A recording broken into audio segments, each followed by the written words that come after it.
Daming sasakyan naka-impound, no. Di na kinukuha ng may-ari. Ayan, dami, mamili na kayo diyan.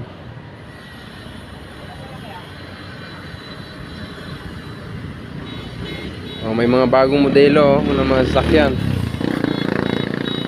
Wala na, yung isa may mga damo na, oh. Oh. Mga impound, pero hindi to impounding area, baka mga hatak lang talaga to. Dami niyan, no? Hindi, kung hindi impound, kasi hindi to impounding area eh. Baka mga hatak ito. Dami niyan, no?